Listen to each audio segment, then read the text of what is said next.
Bonsoir tout le monde.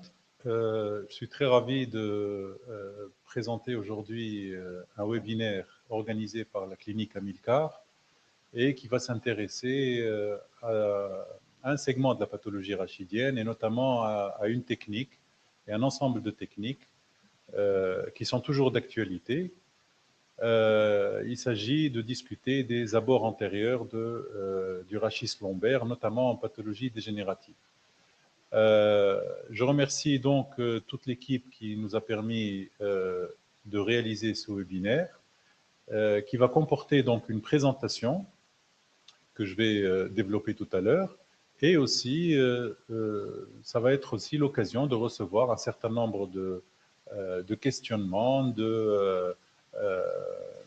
d'interrogations, principalement sur cette pathologie et sur cette technique chirurgicale, afin d'en débattre dans un second lieu si vous avez des interrogations. Donc, on va lancer tout de suite, sans perdre beaucoup de temps, notre présentation qui, comme je vous l'ai dit, va concerner les abords antérieurs mini-invasifs du rachis lombaire. Alors, comme je vous l'ai signalé tout à l'heure, donc il s'agit d'un ensemble de techniques chirurgicales qui est toujours d'actualité. Et pourquoi on a choisi ça? Parce que la pathologie dégénérative, on le voit depuis pas mal de temps, est en train de bénéficier de l'essor très important de l'approche endoscopique du rachis. Alors, on va se poser la question, est-ce que les abords antérieurs mini-invasifs du rachis lombaire gardent tout le temps leur place? Il ne s'agit pas d'une nouveauté, hein. Il s'agit de techniques qui datent comme depuis plusieurs années. Donc, on va voir si les indications de ces abords antérieurs mini-invasifs sont toujours d'actualité et quelles sont les indications principales et les notes techniques qui concernent ces abords. Alors évidemment, ces abords sont historiquement réputés être classiques, entre parenthèses. On a tout le temps euh, appris depuis très longtemps ces abords antérieurs, notamment dans le traitement des déformations, notamment dans les scolioses lombaires, des pathologies tumorales, dans traumatologie aussi, puisque les reconstructions que l'on peut avoir, dont on peut avoir besoin de la colonne lombaire se font généralement par voie antérieure, et aussi dans certains cas dans la pathologie infectieuse. Mais dans la pathologie dégénérative, notamment celle qui concerne ce fameux disque intervertébral, le disque qui est en avant, c'est pour ça qu'il s'agit d'abord plutôt antérieur, cette approche par voie antérieure n'a pas été tout le temps le gold standard, notamment dans tout ce qui est sténose du canal lombaire. Alors, dans trois types ou trois familles de pathologies, notamment les discopathies sténosantes, les instabilités, les spondylolisthésis et aussi les lombalgies discogéniques, ces abords antérieurs ont montré quand même leur efficacité et leur indication. Alors, pour les deux premières, évidemment, à chaque fois qu'on a une sténose de la colonne lombaire, qu'elle soit centrale ou foraminale, et aussi les instabilités, et ça a été carrément l'apanage de l'approche postérieure, incluant une décompression, plus ou moins une stabilisation de la colonne lombaire. Et dans un certain type de cas, dans un certain nombre de cas, cette même stabilisation offre, par un mécanisme de décompression indirecte, la libération des structures neurologiques. Alors qu'elle soit donc faite par voie antérieure ou par voie postérieure, la chirurgie de la sténose lombaire obéit à un même cahier de charge. Alors, quand l'agent compressif, de manière générale, est plutôt antérieur, il est parfaitement logique, comme dans ce cas de spondylodicite, il est parfaitement donc logique d'aborder la colonne de part là où on a la compression. Donc, nul doute ici que la décompression de ce type de pathologie devra être faite par voie antérieure.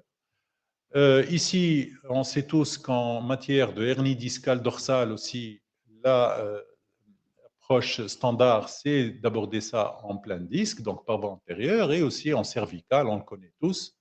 Alors pourquoi pas en lombaire alors? Donc, si la pathologie inclut a une compression d'origine discogénique, eh ben, il serait parfaitement logique d'aborder le disque et de réaliser cette décompression associée à une stabilisation par voie antérieure.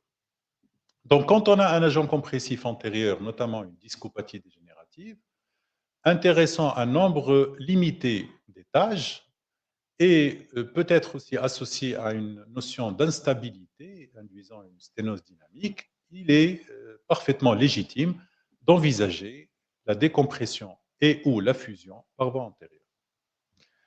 Alors, il a été tout le temps réalisé des décompressions associées à des arthrodèses par voie postérieure. Là, vous reconnaissez évidemment les modalités de reconstruction par voie postérieure, les arthrodèses postérieures, les arthrodèses transforaminales.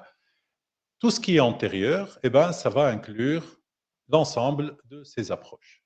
Alors, on va voir une approche purement antérieure. ALIF signifie en anglais Anterior Lumbar Interbody Fusion. Une approche plutôt oblique, on va la voir tout à l'heure, et tout ce qui est approche latérale sur le disque intervertébral. On va énumérer les avantages. Vous voyez ici qu'il est logique que ce type d'abord antérieur va diminuer drastiquement le saignement, le taux d'infection aussi. C'est des régions, plutôt la région antérieure du rachis lombaire se défend très bien contre les infections. Les agressions musculaires, il est parfaitement évident qu'elles sont moindres par voie antérieure. Les douleurs aussi, et par conséquent, l'arrêt de travail. Et dans certaines situations, ça offre une meilleure stabilité. C'est une stabilité immédiate avec une excellente qualité de la fusion. On va le voir tout à l'heure.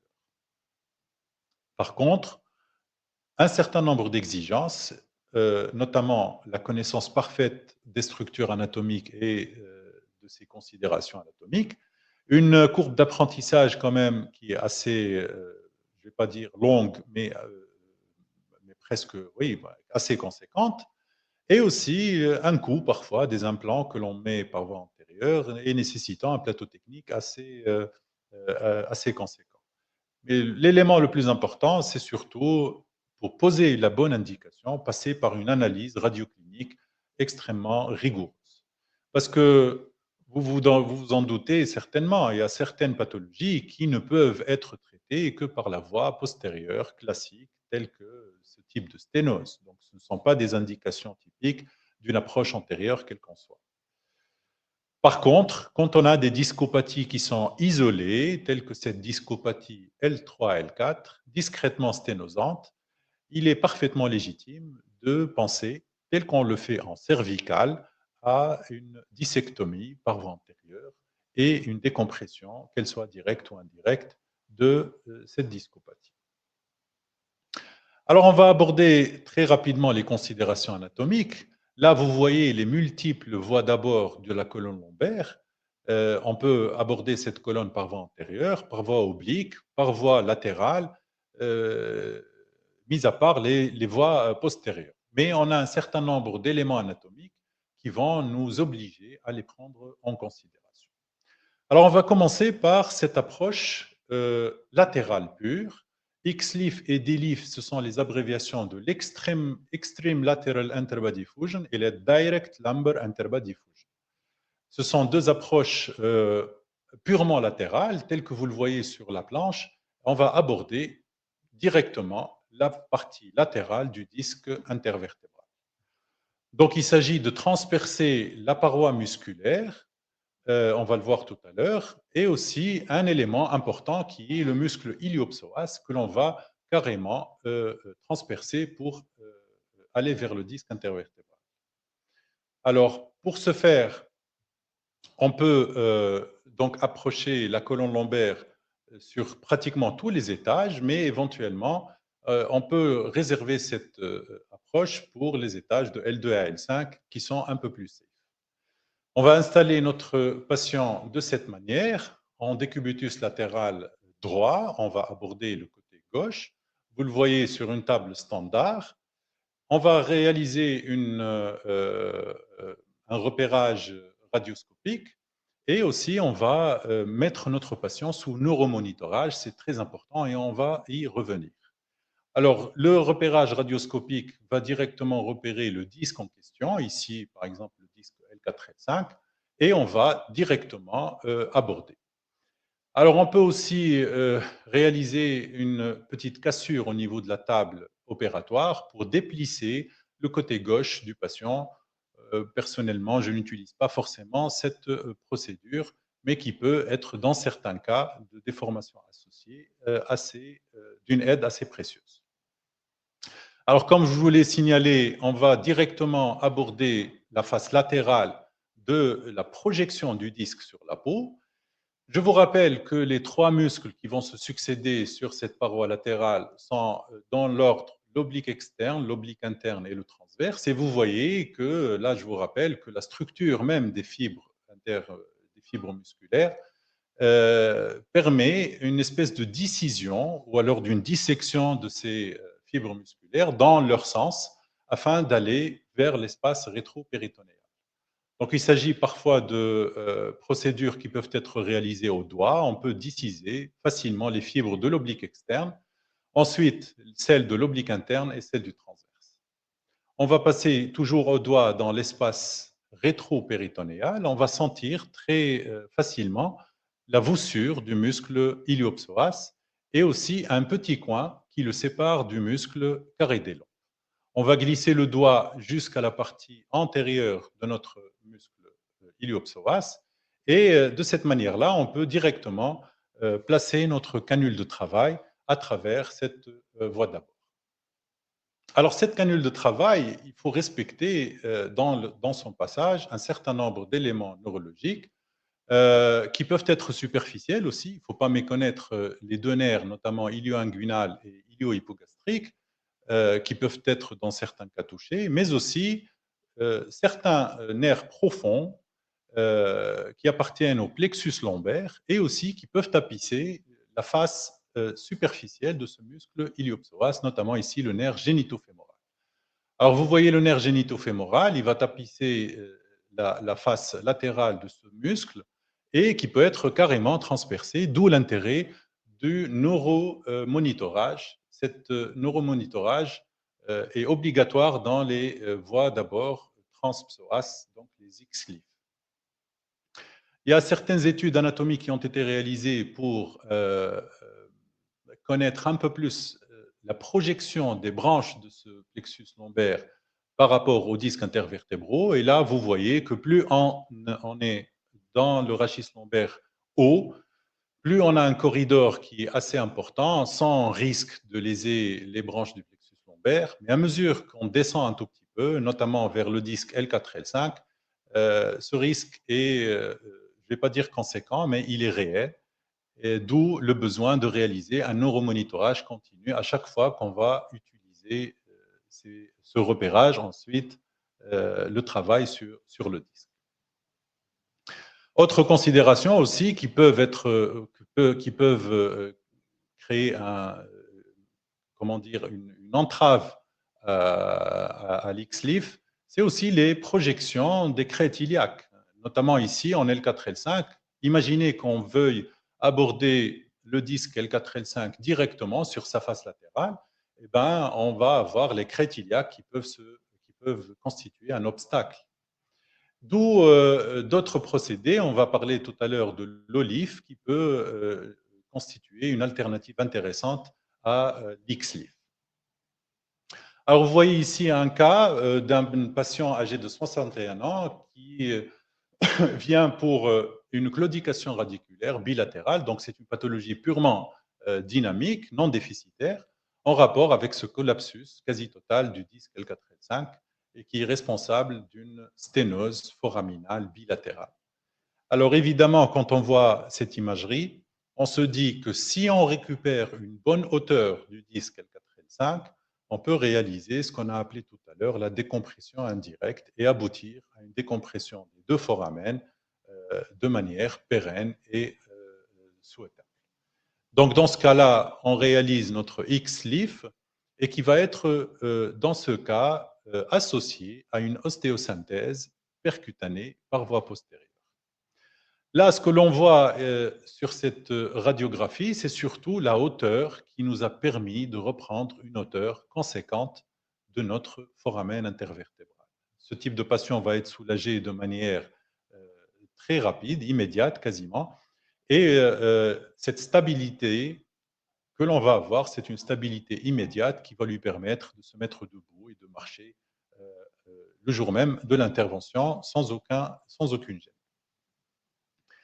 Je vous ai parlé tout à l'heure de la décompression indirecte. Eh ben, elle est réelle en cas de X-Leaf. Vous avez vu que cette cage permet un rehaussement assez significatif de l'espace discal et par conséquent un rehaussement aussi de la taille des foramen et aussi de la taille même antéro-postérieure du canal qui se trouve élargi ici dans cette étude jusqu'à 33% par rapport à sa taille initiale. Donc la décompression que l'on obtient sans avoir besoin d'aller directement sur les nerfs, eh bien, elle est réelle.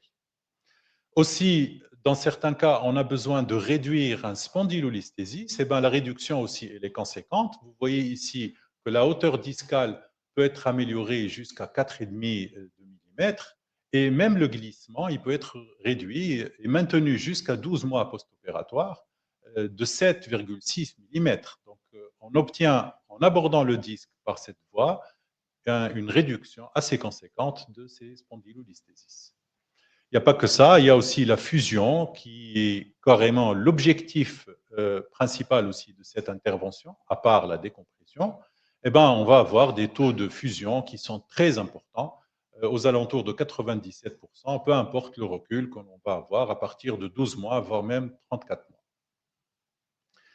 Il en va de soi aussi que toutes ces procédures impliquent aussi un certain nombre de complications inhérentes d'abord à la voie d'abord et aussi à la technique elle-même. Là, on a vu que la proximité d'éléments neurologiques fait que cette procédure, la XLIF, peut être émaillée aussi de lésions du plexus lombaire et aussi notamment de l'iliopsoas qui peut être affaibli de manière assez importante et même parfois permanente. Il n'y a pas que ça, il y a aussi d'autres complications d'ordre mécanique telles que la pseudarthrose et aussi même l'enfoncement de la cage à l'intérieur des plateaux en cas d'ostéoporose. Mais les complications les plus classiques de cette voie d'abord sont surtout neurologiques, incluant les branches du plexus lombaire. Alors, pourquoi pas envisager quelque chose qui va épargner ces branches du plexus lombaire? Et là, on va parler d'une deuxième voie d'abord qui est l'OLIF, OLIF pour Oblique Lumbar Interbody Fusion.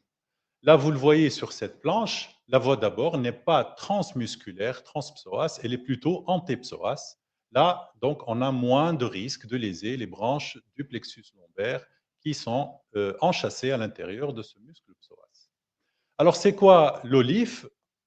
Sur le plan technique, on va avoir pratiquement la même installation, sauf que le chirurgien, là, va se placer plutôt en avant du patient et un repérage qui va s'intéresser à une zone pas forcément latérale pure, mais plutôt oblique, donc elle est plutôt en avant de la colonne lombaire, dans un espèce de triangle qui va être étalé entre la côte flottante, la dernière, l'épine iliaque antéro-supérieure et le nombril que vous voyez ici. Donc, on va avoir toute cette zone qui peut nous aider à aborder la colonne lombaire par voie oblique.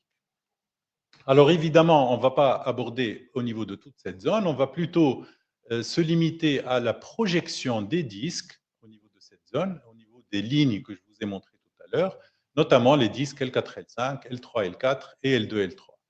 Alors, ce qu'il faut savoir, c'est que cette intervention est préférentiellement réalisée entre L2 et L4, mais elle peut être réalisée aussi au niveau du dernier disque, L5S1. Alors, sur le plan technique, on va procéder à une incision. Elle peut être oblique, elle peut être transversale, peu importe. Et cette incision ne va pas dépasser les 4 cm, tel que vous le voyez ici. Ensuite, on va transpercer de la même manière en discisant les fibres musculaires, mais les fibres musculaires de la paroi abdominale latérale.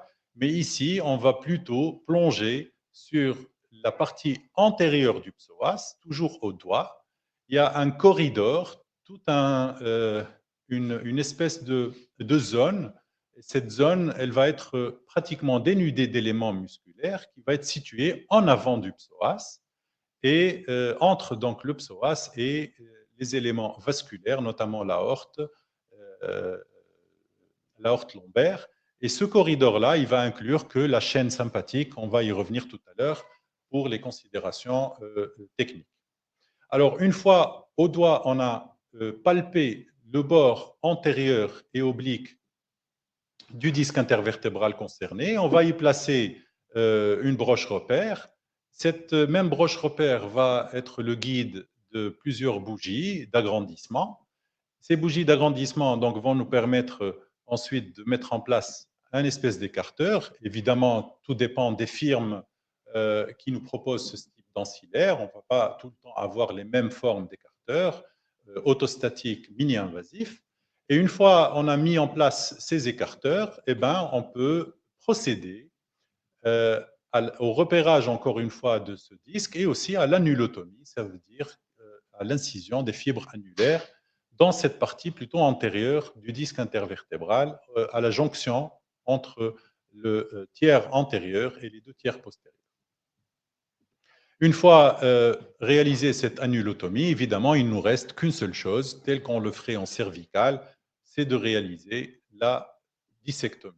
Alors, cette dissectomie, elle peut être totale ou subtotale, mais cette dissectomie, elle doit aussi être réalisée en tenant en considération l'obliquité du travail. Donc, n'oublions pas qu'il s'agit d'une voie oblique et donc la préparation, elle ne devrait pas tout le temps être oblique. Et là, les différents ancillaires nous permettent de redresser nos instruments, tels qu'ici cette rugine de travail, qui va aussi faire office de fantôme pour nous donner la hauteur désirée de la cage intersomatique. Alors ensuite, il ne nous reste que d'insérer des espèces de fantômes, et ces fantômes vont avoir l'obligation de aussi arriver jusqu'à l'annulus contralatéral, donc du côté droit, tel que vous le voyez sur cette photo. C'est une condition assez importante pour l'insertion de la cage le plus profondément possible vers le côté droit. Alors la cage, elle va avoir cette forme-là. C'est une cage qui va être placée avec un contrôle scopique aussi bien sur la face que sur le profil. Et cette cage va être remplie soit d'un os spongieux ou alors d'un substitut osseux. Et là, vous voyez la phase finale de l'insertion de cette cage. Alors, vous pouvez, entre parenthèses, annoncer dans quelques minutes, si vous le souhaitez, poser vos questions aussi sur le chat, dans le chat qui est prévu de ces webinaires. On va les collecter et ensuite, on va y répondre à la fin du diaporama, si vous le voulez bien. Alors, une fois cette cage, je reviens, elle a été insérée. Vous voyez qu'il y a une petite différence entre la taille qu'offrent les cages qui sont en transpsoas et les cages qui sont mises par voie oblique.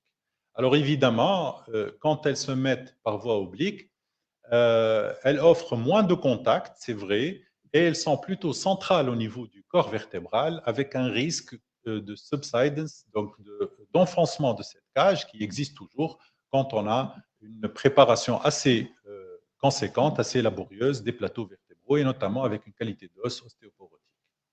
Donc ça, il faut faire plutôt attention.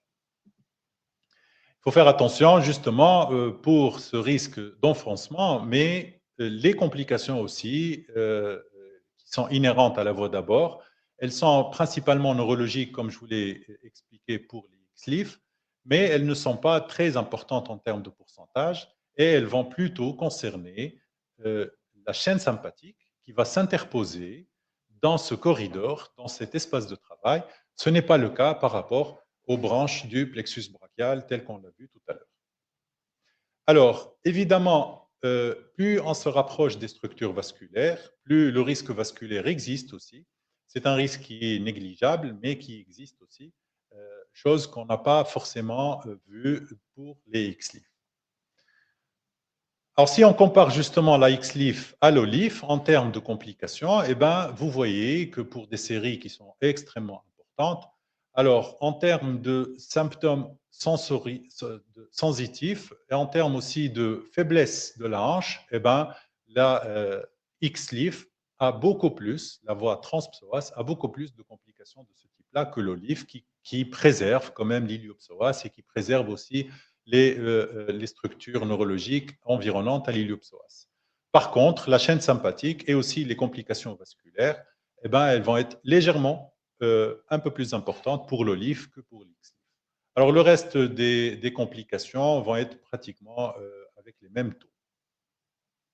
Quelles sont les indications, que ce soit de l'Olif ou de l'X-Leaf? Eh ben, les indications concernent à chaque fois le disque intervertébral. À chaque fois qu'on a un problème discal pur, qui peut occasionner des lombalgies discogéniques ou alors des sténoses foraminales, des spondylolisthésis aussi, eh ben, on peut penser à ces deux éventualités. Mais aussi, dans certains cas de révision chirurgicale, elles sont intéressantes, on va le voir à l'occasion de quelques exemples, et aussi pour corriger certaines déformations dans le plan coronal et dans le plan sagittal. Dans tous les cas, là, on parle de deux procédures qui assurent une décompression indirecte des structures neurologiques, ce qui est très intéressant. Alors, vous voyez ici un cas d'un patient de 50 ans qui vient avec une symptomatologie assez invalidante de claudication, notamment radiculaire gauche, qui apparaît de manière parfaitement dynamique, donc qui disparaît, c'est une symptomatologie qui disparaît complètement au repos et qui est en rapport avec une discopathie dégénérative modérée, L4-L5, mais qui a occasionné une sténose foraminale L4-L5 gauche. Donc le problème ici, c'est le disque. Donc on peut penser à traiter le disque en réalisant une arthrodèse par voie oblique. Donc il s'agit ici d'une olive qui a permis de rehausser et de stabiliser aussi, rehausser les foramen et de stabiliser l'étage L4-L5. Là, la petite différence, c'est d'inclure un système d'ostéosynthèse aussi antérieure par une plaque vissée en profitant de la même voie d'abord. Un deuxième cas, voilà, donc voilà, excusez-moi, donc là, c'est le concept de cette décompression indirecte, il est induit aussi bien par la stabilisation que aussi par le rehaussement avec des cages qui peuvent aller jusqu'à 14 mm de hauteur. Un deuxième cas d'une reprise, ça aussi c'est une indication intéressante. Vous voyez ici une patiente de 53 ans qui a été opérée dans les années 2000 pour un spondylolisthésis L4-L5 et qui vient au bout de plusieurs années avec cette symptomatologie faite de cruralgie et aussi de claudication neurogène récente en rapport, tel que vous le voyez ici, avec une discopathie dégénérative au-dessus de l'étage qui a été opéré pratiquement en syphose, qui est très critiquable. Donc là, on a deux choix, soit reprendre cette patiente en faisant une extension du montage vers la vertèbre L3 et aussi une reconstruction du disque qui paraît être défaillant, ou alors réaliser, tel qu'on l'avait fait ici, une arthrodèse par voie antérieure en préservant la voie d'abord postérieure, l'ancienne voie d'abord postérieure, et aussi les structures neurologiques. Cette patiente a un problème discal, donc il suffit de traiter le disque et on obtient de bons résultats tels que chez cette patiente. Un autre cas qui est intéressant, assez rare aussi, c'est une hernie discale gazeuse, transforaminale et extraforaminale aussi, chez un patient qui a déjà été opéré il y a plusieurs années pour une sténose lombaire avec un montage très étalé, donc un montage de L1 et L5. Et devant cette pseudarthrodèse qui a occasionné un phénomène de vide discal au niveau de la vertèbre de disque L4-L5, on a deux choix, soit de greffer en reprenant le patient par voie postérieure, ou alors de réaliser, tel que vous le voyez ici, une olive en préservant l'ancienne intervention et aussi l'ancienne cicatrice et en allant vider ce disque qui est déjà vide hein, et le remplacer aussi par cette cage intersomatique qui a été d'un grand apport pour ce patient. Alors, il n'y a pas que ces deux voies d'abord, notamment pour le disque L5S1, vous vous posez la question. Alors, pour ce disque L5S1, il n'est pas possible d'y aller en voie extrême latéral interbody fusion, en X-Leaf. On peut y aller en O-Leaf, mais ça paraît être beaucoup plus simple d'aborder cette fourche vasculaire par en avant, par une voie purement antérieure sur le disque L5S1. Donc, on parle de ALIF, et cet ALIF va nous permettre de travailler principalement deux disques de la colonne lombaire, les deux derniers qui sont les plus faciles. On arrive aussi à travailler les autres disques, mais l'indication principale reste tout de même l'abord du disque L5S1. Alors, du point de vue installation, on installe le patient de trois différentes manières. Moi, je préfère la manière classique, un décubitus dorsal strict. Le chirurgien se placera du côté droit du patient. Il y a d'autres positions, la French position entre les jambes du patient, ou alors la voie latérale aussi, qui peut être séduisante à réaliser.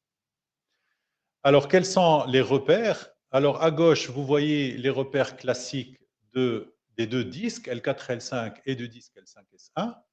Mais il y a d'autres variantes, notamment pour le disque L5S1. On peut l'aborder à droite, on peut l'aborder à gauche, ou alors avec une incision de type Pfannenstiel central. Moi, je préfère d'aborder les deux disques, notamment L4, L5 et L5S1, toujours à gauche. On est plus confortable aussi pour un chirurgien droitier.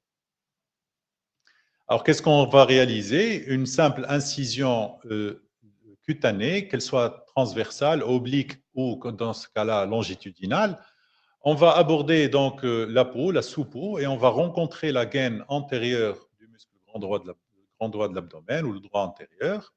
On va inciser cette aponévrose, on va récliner le muscle en question latéralement, et là, on va rencontrer d'abord la partie postérieure de la gaine du grand droit de l'abdomen, qui est une espèce de barrière vers le sac péritonéal, et aussi une arcade qui est importante, c'est une arcade de réflexion de cette gaine postérieure du muscle grand droit de l'abdomen, c'est l'arcade de Douglas. Il faut aller la voir, la palper, l'identifier, parce qu'elle est importante à inciser pour réaliser un abord confortable vers la région rétro-péritonéale. Une fois cette arcade incisée, on va passer au doigt vers l'espace rétro-péritonéal, en passant donc en arrière du muscle grand droit de l'abdomen en question, à gauche, et aussi les trois muscles de la paroi latérale de l'abdomen. Ce passage, il va nous permettre d'aborder la fourche vasculaire après avoir récliné le contenu du sac péritonéal à droite du patient. Cette fourche vasculaire, elle va être composée par la bifurcation iliaque, la confluence iliocave, avec un petit pédicule, vous le voyez ici, c'est le pédicule sacré médian. Mais chose très importante, il existe aussi le plexus hypogastrique inférieur, qui, vous le voyez sur l'image de droite, c'est une image d'un abord transpéritonéal, hein, ce n'est pas notre cas. Là, on parle des abords plutôt rétro-péritonéaux. Mais dans les cas d'abord transpéritonéal, la lésion de ce plexus hypogastrique inférieur est pratiquement, je ne vais pas dire la règle, mais très fréquente. Elle va nous induire des complications qui sont redoutables. Alors, une fois on a abordé cette région en préservant ce plexus hypogastrique inférieur, eh ben, on va coaguler le pédicule sacré médian, tout en sachant qu'il y a énormément de variations anatomiques par rapport à ce pédicule et aussi la position du plexus hypogastrique inférieur. Nous avons réalisé une étude cadavérique à l'hôpital Charles-Nicolle pour justement voir quels sont les rapports entre ce dernier disque L5S1 et les éléments vasculaires. Et vous voyez très nettement que le disque L5S1 reste tout de même très accessible, notamment sur son bord inférieur. On arrive à avoir une distance qui sépare les éléments de cette fourche vasculaire d'à peu près 4 cm. C'est un espace qui est assez large pour pouvoir travailler le disque L5S1. Alors, une fois on a abordé ce disque, on peut réaliser des systèmes d'écartement qui vont être standards à l'aide même de broches ou alors des éléments tels que ces valves autostatiques qui sont très intéressantes et d'une aide très précieuse pour pouvoir travailler tranquillement le disque L5S1.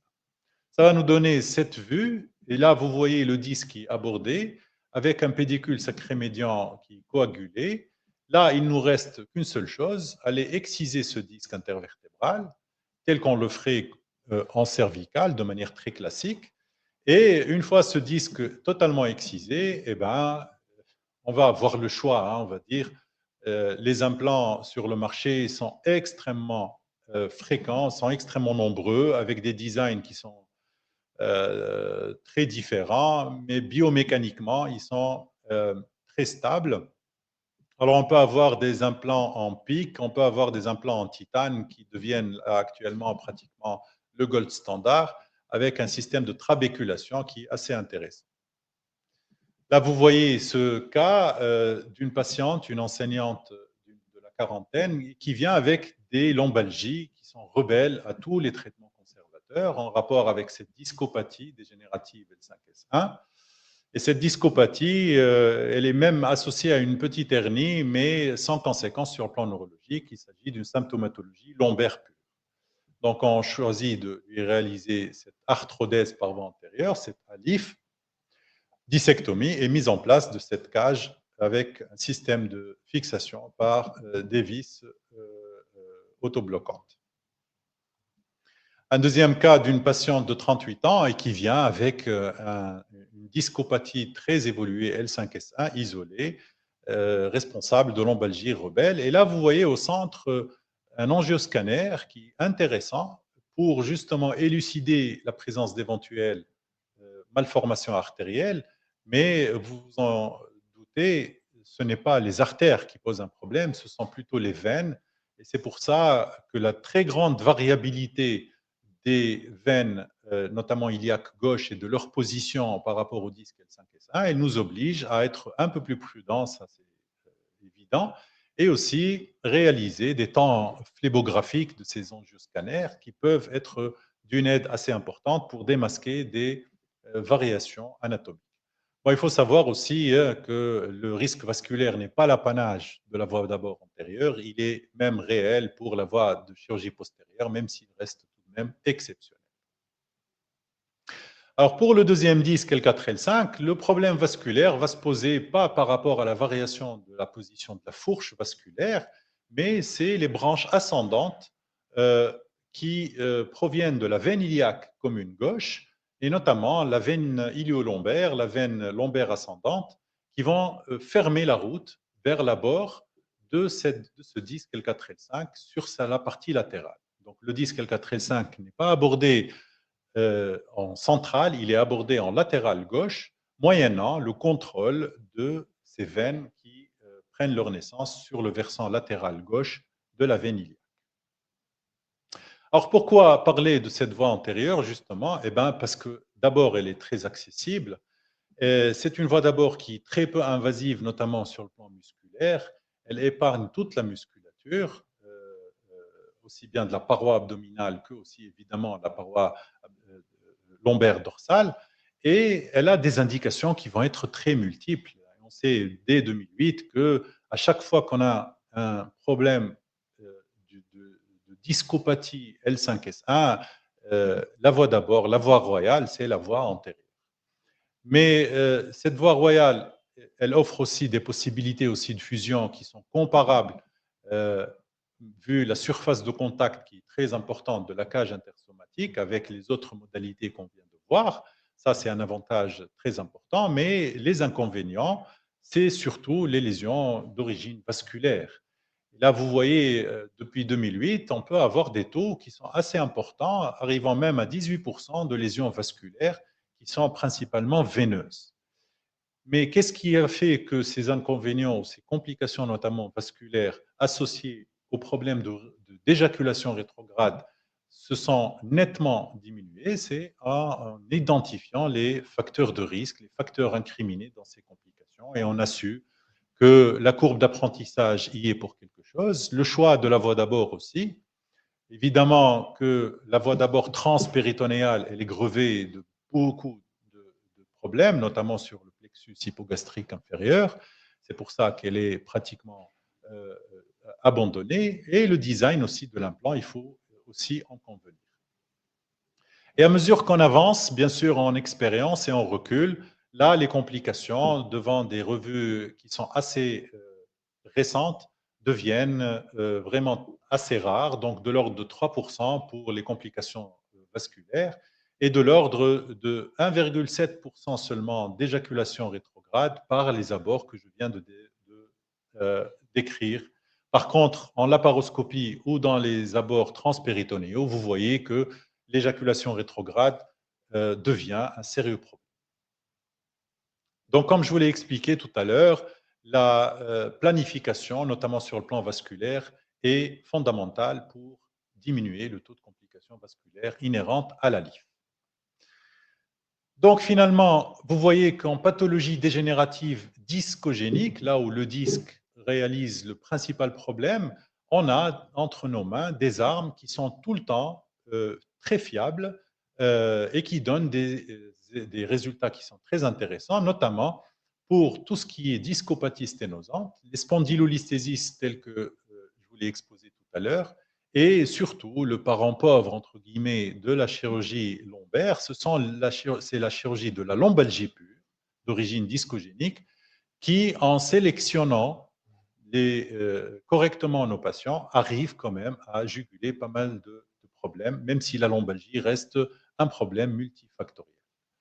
Donc, en conclusion, vous avez vu qu'il s'agit d'une alternative très intéressante à la décompression et la fusion par voie postérieure, avec moins de morbidité, moins de complications, un peu plus de retour précoce au travail et aux activités quotidiennes, mais surtout avec le même cahier de charge. On ne va pas traiter par cette voie antérieure des pathologies qui sont préférentiellement et obligatoirement réalisées par voie postérieure.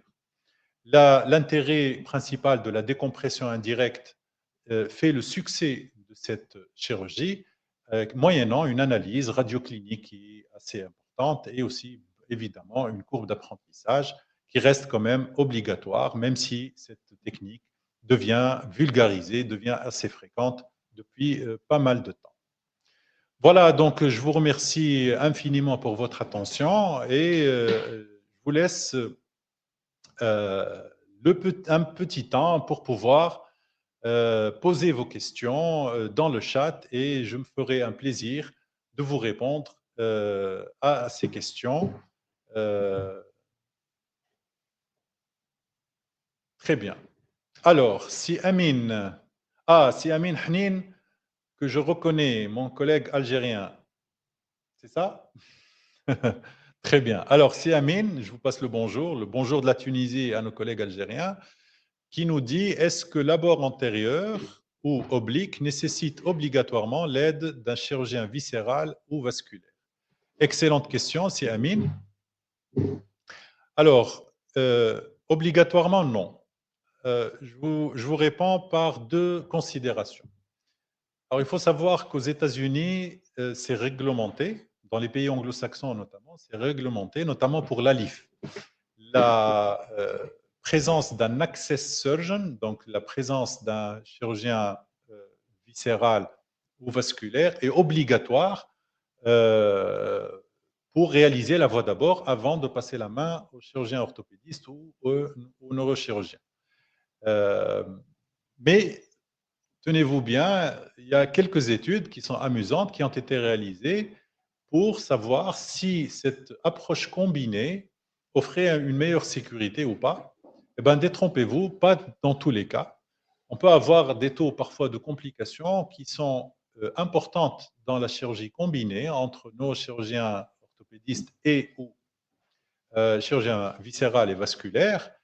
Donc, la présence, on va dire, elle peut être réglementée et exigée par des considérations médico-légales, mais sur le plan pratique, parfois, c'est un petit frein à une chirurgie qui peut être de plus en plus réglée si elle est faite entre des mains expérimentées, qu'elles soient orthopédistes ou neurochirurgiens.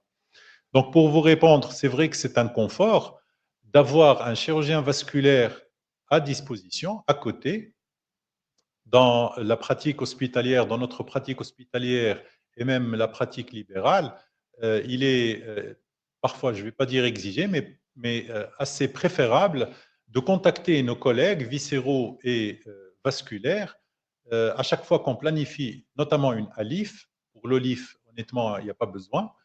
Si on planifie une ALIF, on peut avoir certains incidents. Il serait vraiment préférable d'avoir un chirurgien vasculaire à côté. Mais honnêtement, moi, je préfère de loin maîtriser le geste de bout en bout. Après tout, la voie d'abord, elle peut être réalisée entre des mains expertes en chirurgie sans aucun problème. Et du coup, moi, je préfère honnêtement réaliser la voie d'abord et aussi la bord discale euh, sans avoir à recourir obligatoirement à un collègue. Alors, deuxième question. Alors, si Mohamed qui nous dit quelles sont les indications d'une fixation percutanée complémentaire. Excellente question, si Mohamed. Vous avez sans doute vu le cas d'une ex-leaf qui a nécessité une fixation complémentaire. Alors, la fixation complémentaire, elle semble être exigée à chaque fois qu'on a une instabilité majeure du type spondylolisthésis, notamment grade 2, car les cages en stand-alone n'offrent pas une stabilité pérenne et un taux de fusion qui est correspondant à cette chirurgie. Alors, par contre, pour les alifs, c'est une question qui est toujours controversée. Est-ce qu'on associe tout le temps à une fixation postérieure, à une alif? Eh bien, les nouvelles générations des alifs, avec des modalités de fixation qui sont beaucoup plus solides, ont prouvé que dans les discopathies isolées, sans spondylolisthésis, il est parfois, il n'est pas nécessaire d'ajouter une stabilisation.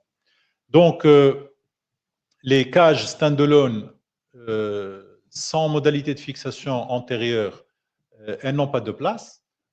Les cages en intermédiaire, on peut réaliser des cages avec des moyens de fixation complémentaires tels que la mini-plaque antérieure dans les olifs et dans les alifs avec au moins 3 points de fixation dans les corps vertébraux.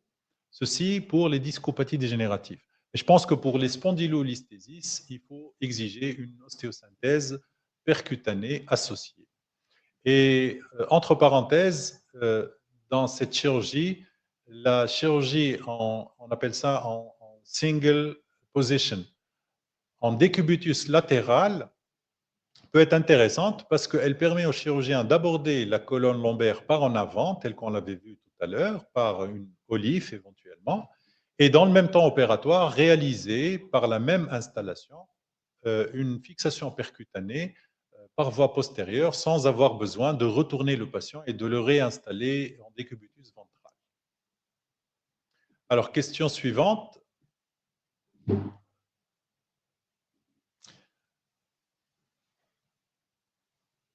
Alors, on a un panel de collègues que je reconnais, algériens principalement, tunisiens évidemment, qui saluent notre présentation et que je les salue aussi pour leur interactivité.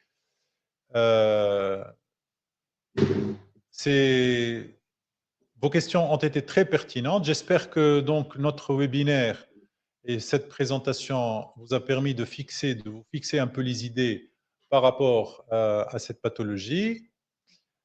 Alors, si Jamel Eddine Salemi, dernière question, évidemment. Est-ce que ces patients nécessitent une prise en charge en rééducation ou non? Très bien. Si Jamel Eddine, évidemment, ben, la rééducation, c'est un complément nécessaire à cette pathologie. Du moment où les troubles se sont installés sur plusieurs mois, sur plusieurs années, donc il est parfaitement nécessaire de réaliser en complément à la chirurgie un travail rééducatif post-opératoire afin de pallier à ces rétractions, à ces troubles posturaux, etc.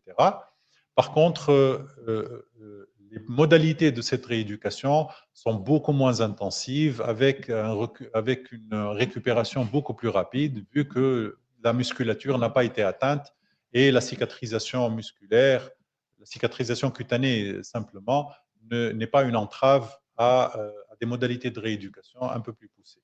Donc la rééducation, évidemment, elle est tout le temps là en post-opératoire, mais elle va être beaucoup plus simple, beaucoup plus rapide pour nos patients et aussi pour les collègues qui prennent en charge cette rééducation. Alors, si Mohamed Rourbel nous dit pour un spondylograde 2, on doit ajouter une fixation postérieure à l'olif, évidemment, c'est ce que je vous ai, j'ai essayé de répondre donc à cette question, si Mohamed. Il est préférable, honnêtement, d'ajouter une fixation postérieure dans les spondylos. Ce n'est pas toujours le cas pour les discopathies dégénératives, comme je vous l'ai signalé. Si Ben Haddou, merci beaucoup. Si Rami Boumaïza, alors, il nous dit, alors en respectant les indications, à votre avis, pour un débutant, quelle voie on peut utiliser? Alors très bien. Bon, on a tout le temps été débutants pour toutes les pathologies, qu'elles soient par voie postérieure, par voie antérieure. Je pense qu'il faut débuter. Je pense que les ancillaires proposés par les firmes sont d'une aide très précieuse pour limiter d'abord les dégâts de point de vue à bord et faciliter aussi l'apprentissage de ces techniques. Honnêtement, je pense que l'OLIF, la voie d'abord oblique, c'est une voie qui est assez simple à réaliser, dénudée pratiquement de complications assez importantes et avec des ancillaires qui sont à notre disposition, qui sont très performants. Je pense que l'oblique lumbar interbody fusion mériterait d'être réalisé en premier. Ensuite, en maîtrisant un peu cette technique, on pourrait verser petit à petit vers la LIF. Pour l'X-LIF, honnêtement, en comparant les résultats de l'X-LIF et aussi les éventuelles complications par rapport à l'OLIF, je pense que l'OLIF mériterait d'être plus considéré et un peu plus donner sa chance à l'OLIF un peu plus que l'X-LIF. Donc honnêtement, donc l'OLIF mérite d'être réalisé en premier. Alors,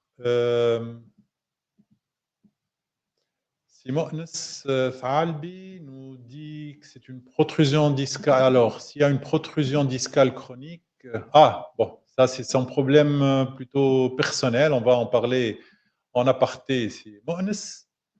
Voilà, très bien. Donc, a priori, il n'y a pas beaucoup d'autres questions. J'espère que ça vous a aidé. J'espère que ce webinaire vous a été utile. Et dans des autres occasions, on pourra discuter, si vous le voulez bien, de ces considérations à la fois techniques et aussi de ces pathologies qui sont grandissantes.